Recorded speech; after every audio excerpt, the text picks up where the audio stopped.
Hi, may adlaw. Ako di ay si Charlie Mahinay Plangat.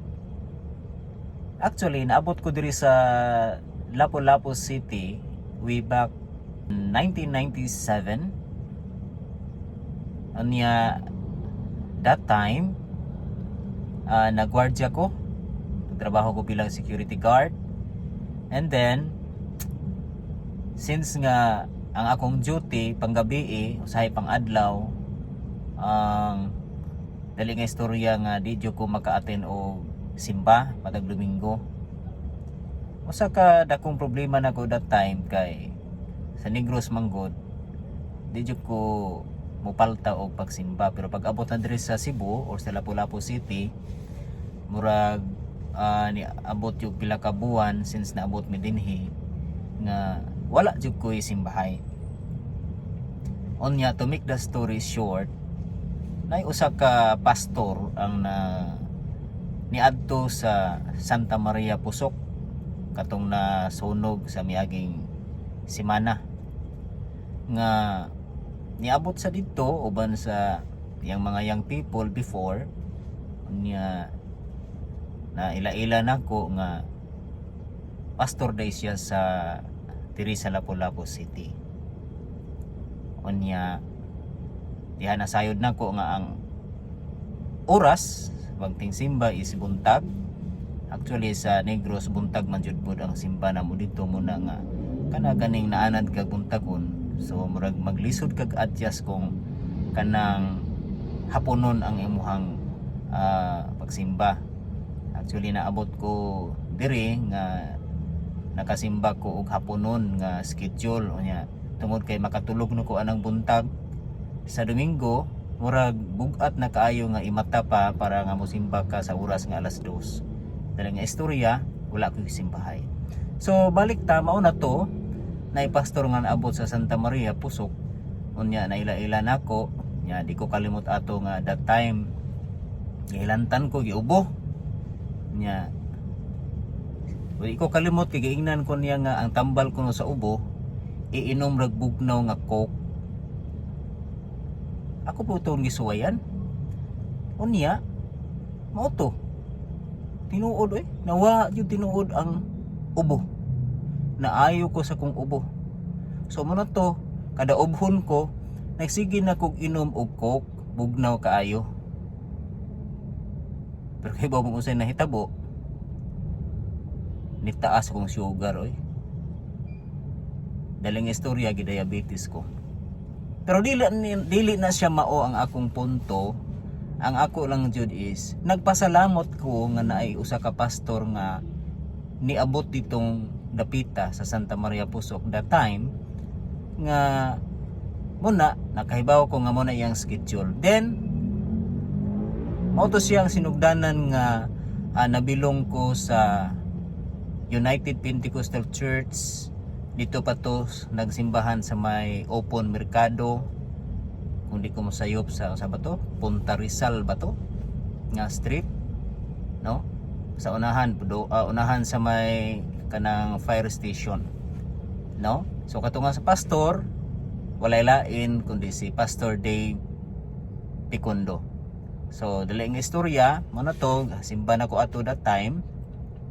Kung wala ko duty nga pang Domingo, so gasimba na ko ato niya.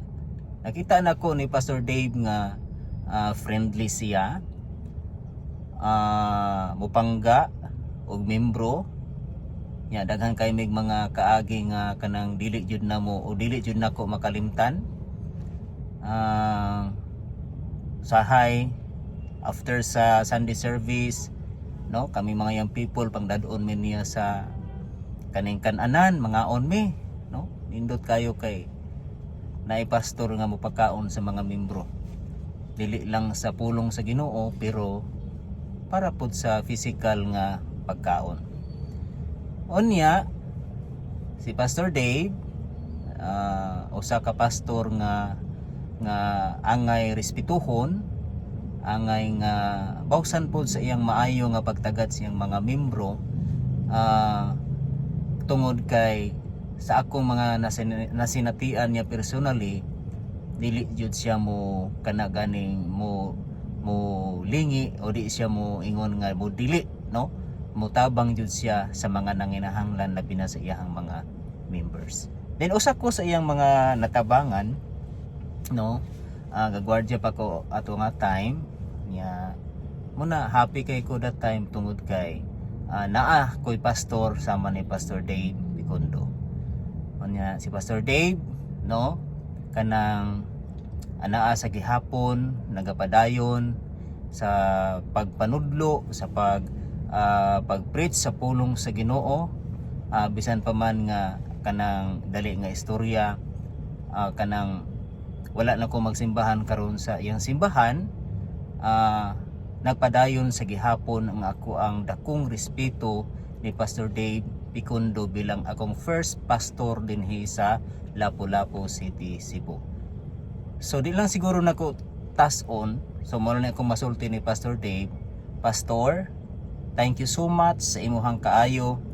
Thank you so much sa mga panahon nga kanang usa ko sa imong mga membro nga nagpabadlong pero ikaw wala jud mo discourage sa pagpadayon sa amuha sa pagpangga sa imong mga membro. Tama ka nako. Unya ora na ako masulti, Pastor Dave, happy 60th birthday. I pray nga ang Dios magapanalangin pa kanimo, tagaan kag mayong lawas kanunay, kusog ug taas nga kinabuhi, nga daghan pa kang mga kalag, daghan pa kang mga katawhan nga mawalihan ug madala diha sa tiilan sa Ginoo nga maluwas usab sama sa kanato. So akong usbon, Pastor Dave, thank you so much. Thanks for everything. Nakabuwag man ta karon pero bisan pa man ni ana nagpabilin gihapon ang akong respeto kanimo bilang akong pastor, bilang akong magbalantay. So mo na nga dako akong pagpasalamat dili lang sa Ginoo, usab diha kanimo nga nahimo kang instrumento, nga nahimo kong matured diha sa pagpangalagad sa Ginoo. So once again, Pastor, thank you so much. God bless you, and once again, happy birthday, Pastor Dave Bicondo. Thank you.